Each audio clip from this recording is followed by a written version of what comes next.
चक्षुरुन्मिलितं येन तस्मै श्रीगुरुवे नमः। श्रीचैतन्यमनोभीष्टं स्थापितं येन भूतले स्वयं रूपा कदा मह्यं ददाति स्वपदान्तिकम्। वन्देऽहं श्रीयुतपदकमलं गुरून् वैष्णवान् ते रूपं साग्रजातम् सगन रघुनाथान्वितं तं सजीवं साद्वैतं सावधूतं हरिजन सहितं कृष्ण चैतन्य देवम् श्री राधा कृष्ण पदान् सगन ललिता श्री विशाखान्वितं च। जय श्री कृष्ण चैतन्य प्रभु नित्यानंद श्री अद्वैत गदाधर शिवासादि गौर भक्त वृंद। हरे कृष्ण कृष्ण कृष्ण हरे हरे सॉरी हरे राम राम राम हरे हरे। हरे कृष्णा। सभी का बहुत बहुत स्वागत है नित्य श्रवण की कथा में। और कल हमने चर्चा की थी कि जो भक्ति के लिए सबसे महत्वपूर्ण ग्रंथ है जो आपके पास होना चाहिए वो भागवत पुराण है। तो आपने किसी के पास नहीं है तो आपने उसे खोजने की कोशिश करी आज कि नहीं मुझे इसको अपने घर में लाना है। और हमने चर्चा करी थी कि ईश्वर की भक्ति करते हुए हमें दूसरे दूसरे जो धर्म है उनके प्रति भी सम्मान रखना पड़ेगा और उनके किसी भी चीज की हमें निंदा नहीं करनी चाहिए, वरन हमें ऐसे देखना चाहिए कि ये हमारे ही प्रभु की उपासना एक अलग तरीके से की जा रही है और उस तरीके में हमारा प्रवेश नहीं है। और उनसे भी यही प्रार्थना करने कि हे प्रभु, जो भक्ति मैं कर रहा हूँ आपके जिस रूप में मेरी श्रद्धा है वो प्रेम में परिवर्तित हो जाए। पर इसका ये मतलब नहीं है कि जहां पर ईश्वर के अस्तित्व की चर्चा ही नहीं है तो वहां पर अगर मौका मिले और चर्चा हो तो वहां ईश्वर के बारे में बताना चाहिए। तो इस जहां पे भगवान की स्वीकृति नहीं है वो बड़ा ही सही सिद्धांत नहीं है, उससे जीव का कल्याण नहीं हो सकता। तो ये हमने सुना था। तो चीजों को जब हम अनुभव करते हैं तो उसके लिए संस्कृत में या हिंदी में एक शब्द आता है प्रतीति। प्रतीति जैसे कि कोई भी बच्चा हमने देखा तो उसको देखकर हमको एक अनुभव होता है कि ये है या गोरा है कि काला है, ये हंस रहा है कि रो रहा है, कि इसका साइज क्या है, छोटा है कि बड़ा, इसको प्रतीति बोलते हैं। जिस तरह से आप किसी वस्तु को कंसीव करते हो, रिसीव करते हो, है ना। तो इसी तरह चीजों को रिसीव करने के लिए दो प्रतीतियां हैं। एक को बोलते हैं विद्वत प्रतीति और एक को बोलते हैं अविद्वत प्रतीति। विद्वत प्रतीति मतलब विज्ञान के साथ, और एक है अविज्ञान के साथ अविद्वत प्रतीति। नाम थोड़े से डिफिकल्ट है, मतलब एक ज्ञान के साथ उसको अनुभव करना और एक बिना ज्ञान के उसको अनुभव करना। ठीक है। ये समझ में आ गया सबको कि मैं फिर से बोलूं? तो किसी भी वस्तु को जब हम देखते हैं, किसी भी स्थान को, अभी भी जैसे आप कहीं पे बैठे हुए हो, कहाँ पे बैठे हुए हो, अपने घर में बैठे हुए हो, सोफे में बैठे हो कि अपने बिस्तर में बैठे हो, कि किचन में काम करते हुए सुन रहे हो, कि लेट के सुन रहे हो, जो भी कहीं, मतलब एक, तो आप अपने आप को, हर चीज को अनुभव कर रहे हो। तो अनुभव करने की भी दो विधियां होती हैं। तो उस अनुभव करने को प्रतीति बोलते हैं। तो उस अनुभव करने की जो शक्ति है, विद्वत शक्ति, विद्वत प्रतीति और अविद्वत प्रतीति। ठीक है। तो इसको एक अच्छे से उदाहरण से समझते हैं। तो जैसे श्री कृष्ण का चरित्र है, कृष्ण की एक पर्सनालिटी है ना, तो उसके बारे में आप सुनते हो, कृष्ण की लीला सुनते हो, कृष्ण का जन्म, कृष्ण ने कैसे मक्खन चुराया, कैसे पूतना का उद्धार किया, कैसे तृणावत का, अगासुर का, बकासुर का, कैसे कृष्ण ने गोवर्धन उठाया, कैसे कालिया पे नृत्य किया, कैसे कृष्ण ने गोपियों के वस्त्र चुराए, कैसे कृष्ण ने रासलीला करी, कैसे कृष्ण ने सब कुछ छोड़कर मथुरा गए, वहां कैसे कंस का वध किया, फिर कैसे जरासंध के साथ युद्ध किया। तो ऐसे कृष्ण की अनेक अनेक लीलाओं के विषय में आप सुनते हो।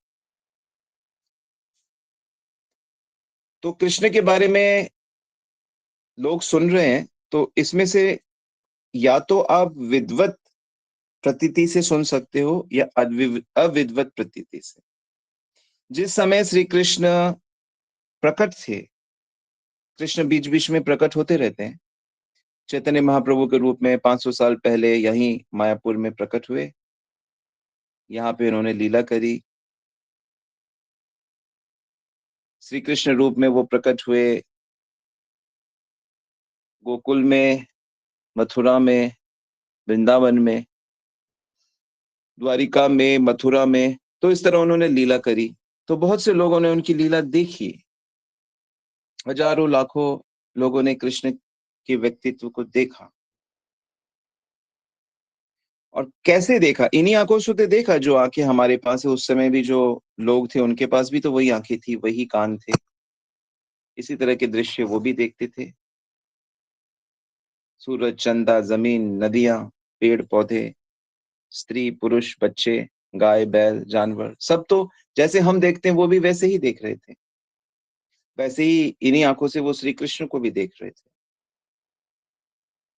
लेकिन यहाँ पर जो बात बहुत गंभीर रूप से समझने की है वो ये है कि हालांकि श्री कृष्ण को देख रहे हैं, क्या श्री कृष्ण को विद्वत प्रतीति से देख रहे हैं, विज्ञान रूप से, विद्या के नेत्रों से देख रहे हैं, विद्या की से उनको प्रतीति हो रही है, या फिर अविद्वत जड़ आंखों से? बहुत से लोगों ने श्री कृष्ण को, सभी ने जड़ आंखों से ही देखा, लेकिन कुछ लोगों ने उनको विद्वत प्रतीति से देखा और कुछ लोगों ने उन्हें अविद्वत प्रतीति से देखा। हालांकि इसके बारे में एक्सप्लेनेशन हमारे दूसरे ग्रंथों में है, जैसे कि जीव गोस्वामी का जो षट संदर्भ है उसमें बहुत डिटेल में बताया गया है। बृहद बृहद भागवतामृतम में भी डिस्कशन है इसका, कृष्ण संहिता में भी इसका अच्छा डिस्कशन है, विद्वत प्रतीति या विद्वत प्रतीति क्या होती है। लेकिन मैं आपको अभी यहाँ सिर्फ सार में बताता हूँ कि क्या होती है। संक्षेप में हम यही कह सकते हैं कि जो भगवान की अंतरंगा शक्ति होती है, विद्या शक्ति होती है, ज्ञान की शक्ति होती है, उसका जब हम आश्रय ले लेते हैं, जब हम ज्ञान शक्ति के आश्रय में चीजों को देखते हैं, तो उसको विद्वत प्रतीति कहते हैं। और जब हम, हमारे पास वो ज्ञान, आध्यात्मिक ज्ञान नहीं होता है, और आध्यात्मिक ज्ञान के बिना जब हम चीजों को देखते हैं, अ, समझते हैं, तो उसको अविद्वत प्रतीति कहते हैं। समझ में? सरल शब्द, सरल है। जैसे कि कोई व्यक्ति बीमार है, अब वो बीमार है, क्या उसका इलाज क्या है, क्या उसको बीमारी है, हमको कैसे पता ये बीमारी है क्या? तो हम उसको डॉक्टर के पास ले जाते हैं, जो डॉक्टर एक ट्रेन्ड एमबीबीएस एक्सपीरियंस व्यक्ति होता है। तो डॉक्टर भी हमारे जैसे ही उसको आंखों से देख रहा है, लेकिन उसके देखने का तरीका अलग है। वो जब एक्सरे देखेगा, वो जब एमआरआई देखेगा, तो वो डॉक्टरी ज्ञान के साथ देखता है, और वो ज्ञान हमको नहीं है। तो हमको हो गया तो हम भी डॉक्टर हो गए। तो वो जो ज्ञान के साथ देख रहा है, तो उसकी नजर अलग होगी। अगर कोई गाड़ी खराब है, बोनेट हम भी खोलेंगे, आप भी खोलोगे, लेकिन जब एक मैकेनिक खोलेगा, तो वो अपनी टेक्निकल नॉलेज के साथ देखेगा। और हम भी देख रहे हैं अपनी आंखों से, हमको तो सब कुछ नॉर्मल लगेगा। तो इसलिए ये जो श्री कृष्ण अगर साक्षात भी प्रकट हैं, कि बहुत से लोगों के सामने श्री कृष्ण प्रकट थे, और हो सकता है हम भी थे, हमने भी देखा श्री कृष्ण को, लेकिन हमने श्री कृष्ण को वो भक्ति वाली आंख, वो विद्वत प्रकृति से, वो आध्यात्मिक ज्ञान की उससे नहीं देखा।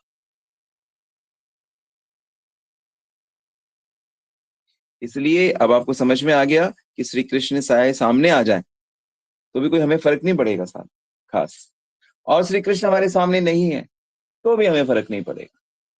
लेकिन यदि हमारे को ये भक्ति हो गई, जिसको हम सरल शब्द में भक्ति बोल रहे हैं, अंतरंगा शक्ति का आश्रय यदि हमने अंदर से ले लिया, तो श्री कृष्ण हमारे सामने है तो फिर तो बल्ले बल्ले, अद्भुत आनंद है।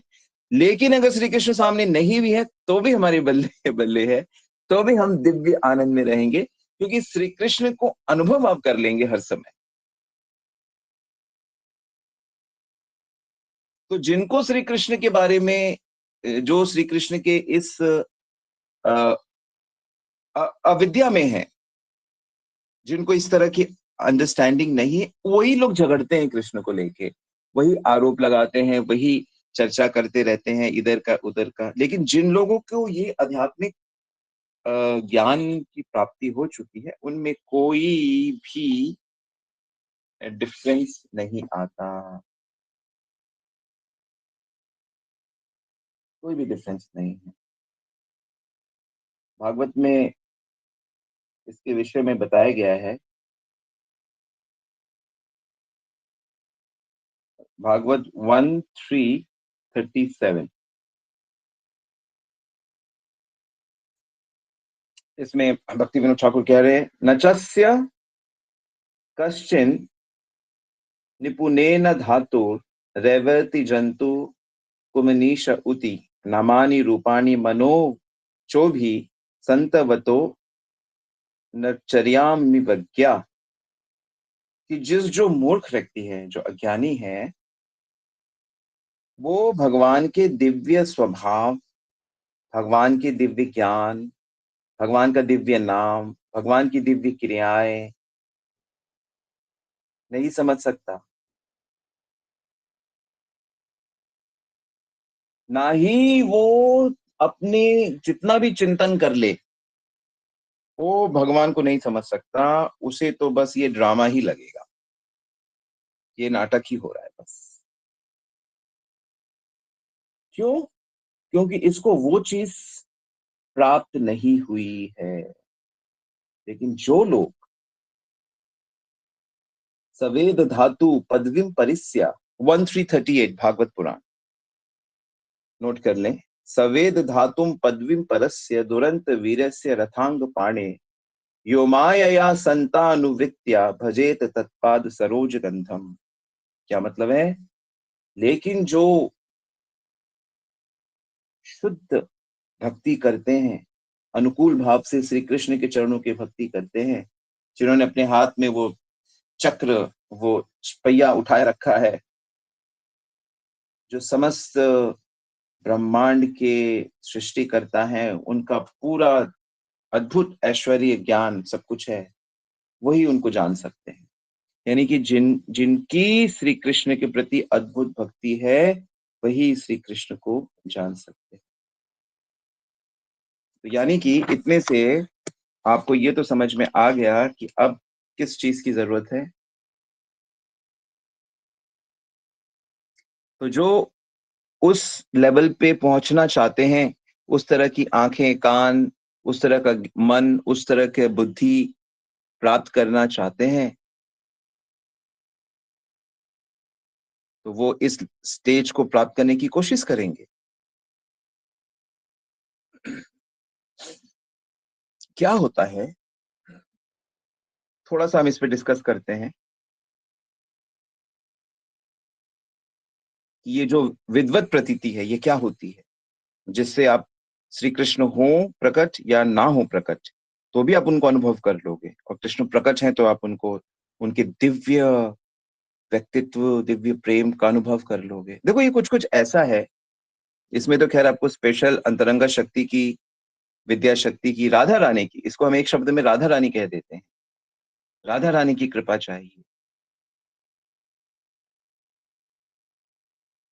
तो होता क्या है कि हम लोग जड़ चीजों का चिंतन करते रहते हैं। हम जड़ जो संसार की चीजें हैं ना, हम इसी के बारे में सोचते रहते हैं। तो जब हम इन जड़ चीजों के बारे में चिंतन करते रहते हैं, तो हम दिव्य का चिंतन नहीं कर सकते। लेकिन अगर हम इस बात पे प्रयास कर करके पक्के हो जाए कि हमें जड़ वस्तुओं से आनंद की अपेक्षा ना हो, जड़ वस्तुओं से आनंद की अपेक्षा ना हो, जब आप इस स्टेज पे पहुंच जाओगे कि नहीं ठीक है, जड़ चीजें हैं, शरीर है, जड़ है, परिवार के सदस्य हैं, उनके शरीर, उनकी आत्मा की हम बात नहीं कर रहे हैं, वस्तुएं आदि आदि, हमें इसका इसका इसकी इसकी थिंकिंग नहीं करनी है। हमें तो भगवान की भक्ति का थिंकिंग करना है। तो वो लोग जिनका ऐसा भी मेंटालिटी, चॉइस, निर्णय हो जाता है, वो लोग फिर उस विद्वत थिंकिंग में जा सकते हैं। उनको फिर वैसी आंखें मिल सकती हैं जिससे श्री कृष्ण के स्वरूप का दर्शन होता है। उनको वैसे कान मिल सकते हैं जिससे श्री कृष्ण की लीला का श्रवण होता है। श्री कृष्ण की जो भी लीलाएं हैं ना, वो अप्राकृत हैं, वो सब दिव्य हैं। श्री कृष्ण को इन आंखों से थोड़ी देख सकते हैं, वो वाली आंखों से देख सकते हैं।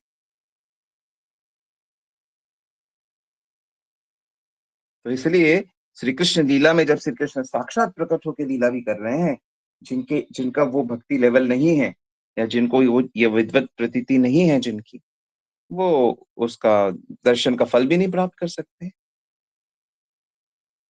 और अधिकांश इस जगत में लोग ऐसे ही हैं। तो ऐसे जो लोग होते हैं जिनके पास ये वाली क्षमता नहीं है, विद्वत वाली, तो वो लोग क्या कर समझते हैं कि श्री कृष्ण भी पैदा होते हैं, श्री कृष्ण भी शरीर छोड़ते हैं, श्री कृष्ण भी बूढ़े होते हैं।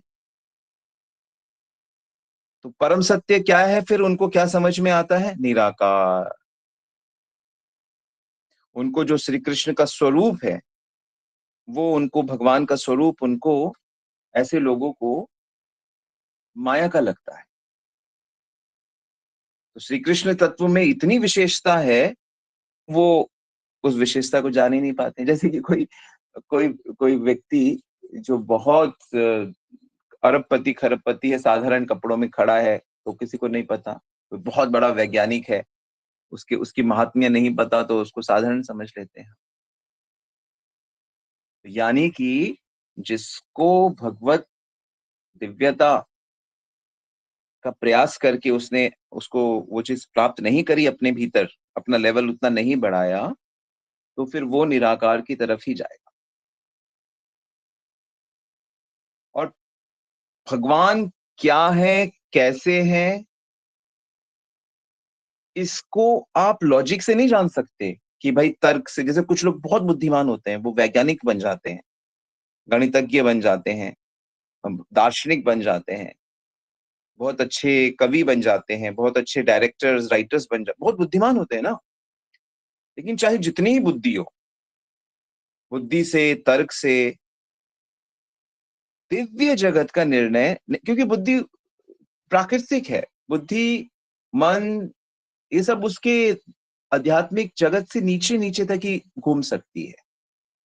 वो बुद्धि दिव्य जगत को नहीं जान सकती। इसलिए कभी भी किसी भी व्यक्ति ने अपने प्रयासों से, बिना शास्त्रों के मदद के, या शास्त्रों की मदद के बिना, गुरु शरणागति के बिना, आध्यात्मिक परंपरा से जुड़े बिना, शरणागत हुए किसी ने भी भगवत प्राप्ति नहीं करी आज तक, और ना ही कर पाएगा। वो बड़ा बन सकता है, फेमस बन सकता है, हजारों लाखों लोगों को इम्प्रेस कर सकता है अपने ज्ञान से, बल से, लेकिन वो भगवत अनुभूति नहीं कर सकता। और जब तक भगवत अनुभूति नहीं होगी, वो तृप्त नहीं हो सकता।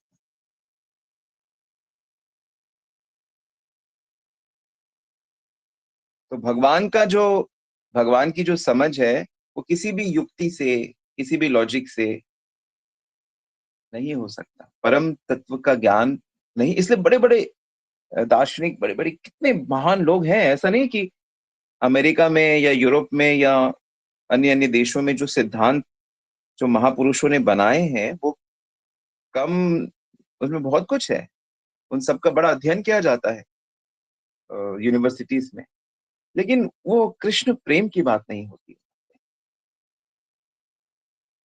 और सबसे इंपॉर्टेंट बात कि जब तक श्री कृष्ण की कृपा नहीं होगी, जब तक श्री कृष्ण की कृपा नहीं होगी, ये जो हम बात कर रहे हैं विद्या की, अ, आध्यात्मिक अनुभूति की, विद्वत प्रतीति की, वो प्रकट नहीं होती।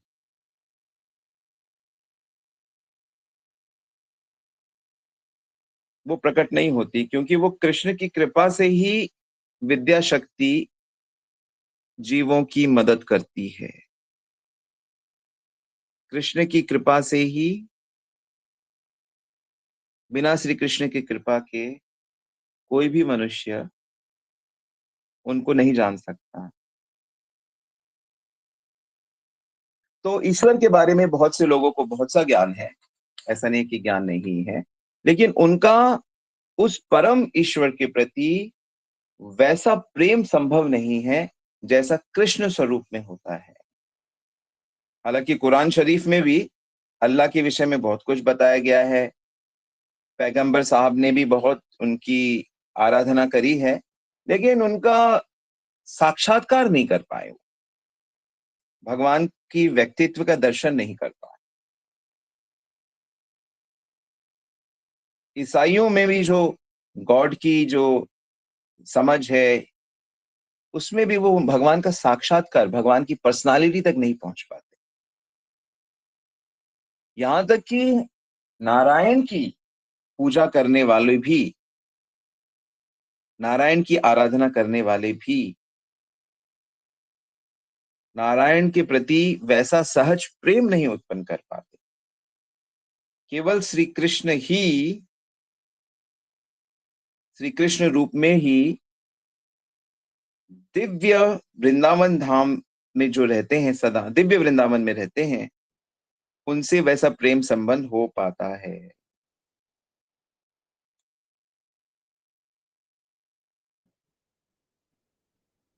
इसके लिए एक श्लोक आता है,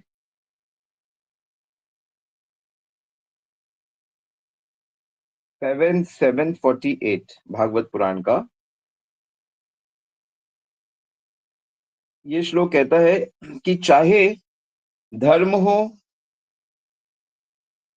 अर्थ हो, काम हो या मोक्ष हो, ये सब कुछ वास्तव में भगवान की कृपा पे निर्भर करता है। तो प्रहलाद महाराज कहते हैं, इसीलिए सब छोड़कर सबसे पहले भगवत आराधना करो, भगवान के भक्त बनो, सब छोड़कर।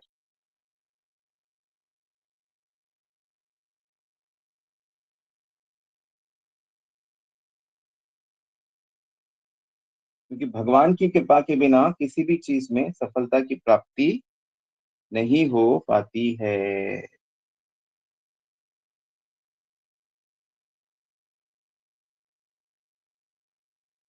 चाहे आप कुछ भी करो, प्रहलाद आगे बताते हैं, श्लोक 7:751 एंड 52 एंड 53, 7:751 का ट्रांसलेशन में पढ़ रहा हूँ।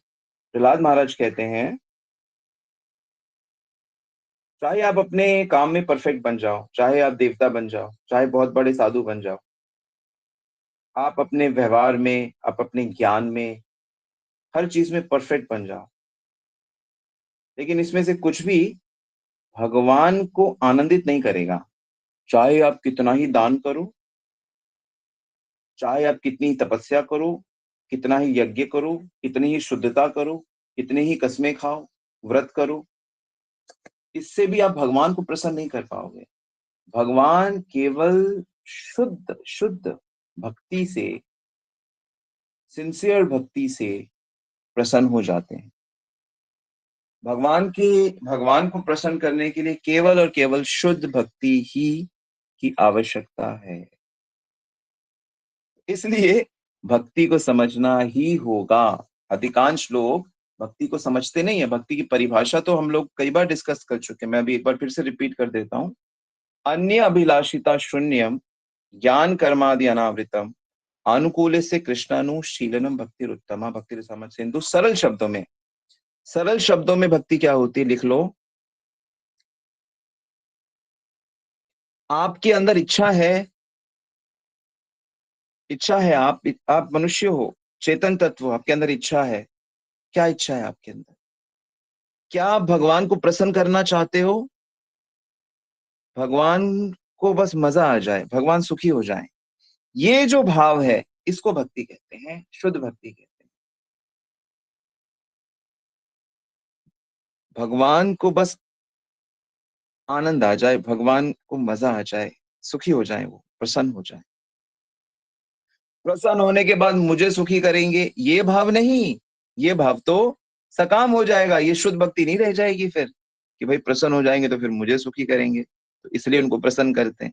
तो हम जब हम उनको प्रसन्न करके अपने को प्रसन्न करना का भाव रहेगा तो शुद्ध भक्ति नहीं रहेगी। हालांकि उसमें मिलावट हो जाएगी। मेरा कुछ भी हो जाए, मैं उसकी परवाह ही नहीं करता। कैसे भगवान प्रसन्न हो, कैसे उनके भक्त प्रसन्न हो, ये सोच, ये सोच, ये भाव, यही शुद्ध भक्ति होती है। ये अचीव करना, ये बहुत मुश्किल होता है अचीव करना। और इस भौतिक जगत में जहां पर हमारे ऊपर बहुत सारी चीजें प्रभावित कर रही हैं, बचपन से हमने बहुत सारी चीजें देखी हैं, सुनी हैं। हम संसार में बहुत बड़ा बनना चाहते हैं, हम संसार में बहुत चीजें प्राप्त करना चाहते हैं, जबकि हमें दिख रहा है कि सबका सब छूटेगा, लेकिन हम उसको देखते हुए भी देख नहीं पाते। पश्यन्नपि न पश्यति। तो इसलिए ये है शुद्ध भक्ति। अगर आपने नहीं लिखा तो मैं फिर से दोहराता रहूंगा।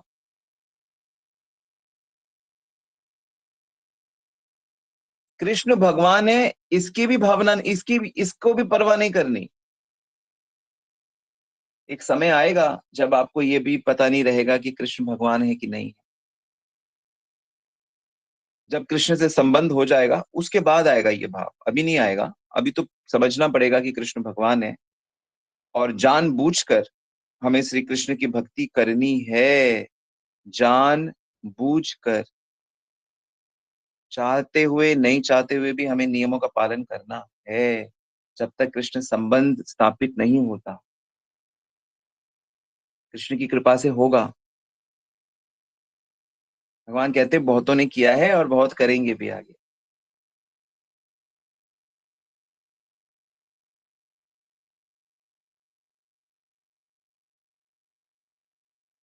ऐसा है कृष्ण का धाम, जहां सब लोग, धाम भी, सारे जीव, सारे भक्त वहां रहते हैं। वो उस धाम में माधुर्य, प्रेम से उनकी सेवा करते हैं। ऐश्वर्य, कृष्ण भगवान है, ये एक ऐश्वर्य ज्ञान है। इसको भूलकर, इसको भूलकर भगवान मेरे हैं, अपने हैं, ये भाव, उनकी सेवा करनी। और कृष्ण के प्रति ये भाव होने से सारे भक्तों के प्रति भी हो जाता है। नोट कर लीजिए। चर्चा कल करेंगे, आगे करेंगे, अच्छे से करेंगे। हरे कृष्णा। श्रील प्रभुपाद की जय, गुरु महाराज की जय। आई होप आप नोट्स बना रहे हो, क्योंकि अगर आप नोट्स नहीं बना रहे तो फिर मैं आपकी मदद नहीं कर सकता।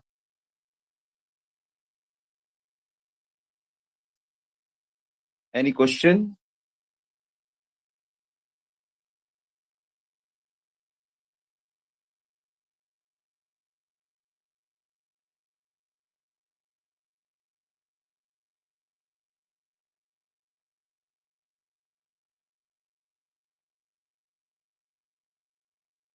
एक क्वेश्चन आया संदीप प्रभु जी का, दिव्य ज्ञान कैसे प्राप्त हो? हाँ भाई, दिव्य ज्ञान प्राप्त करने का प्रोसेस है। तद विधि प्रणिपातेन परिप्रश्नेन सेवया उपदेक्षन्ति ते ज्ञानम ज्ञानी न तत्वदर्शिना।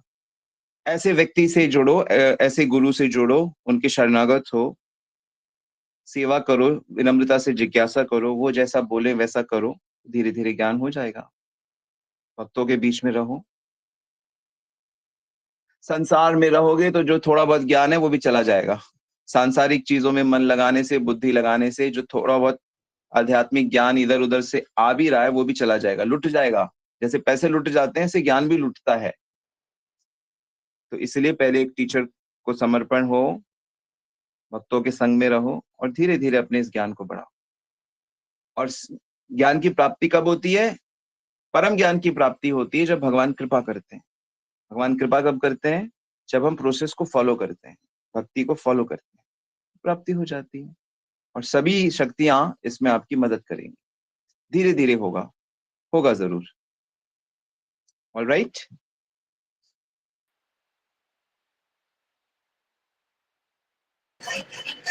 हरे कृष्णा स्वामी, दंडवत प्रणाम। हरे कृष्णा।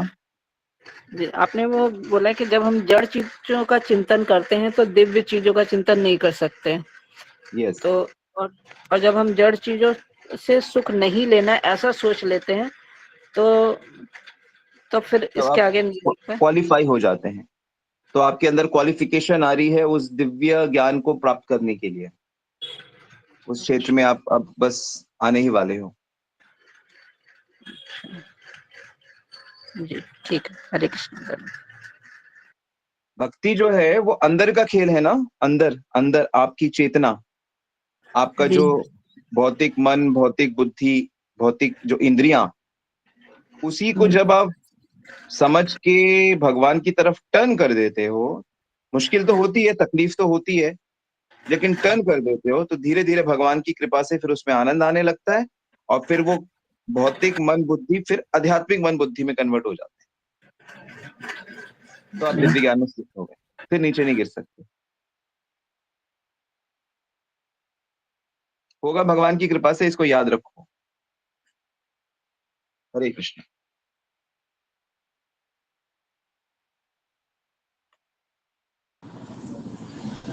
हरे कृष्णा प्रभु जी, दंडवत प्रणाम। हरे कृष्ण, धन्यवाद, प्रणाम प्रभु। प्रभु जी, आपसे अच्छा स्टूडेंट मेरे लिए, मैं आपका स्टूडेंट हूँ, आपसे अच्छा मेरे लिए कोई गुरु जी नहीं है। मैं आपके चरणों में पूरी तरह से समर्पित हूँ। ओके, ये जल्दबाजी होगी पर अच्छा भाव है। धीरे धीरे प्रोसेस को फॉलो करो और उसके बाद गुरु के साथ, भक्तों के साथ संबंध अपने आप ही स्थापित हो जाएगा। मेरी शुभकामनाएं। जी गुरुदेव, प्रणाम, दंडवत प्रणाम। हरे कृष्ण, धन्यवाद, प्रणाम।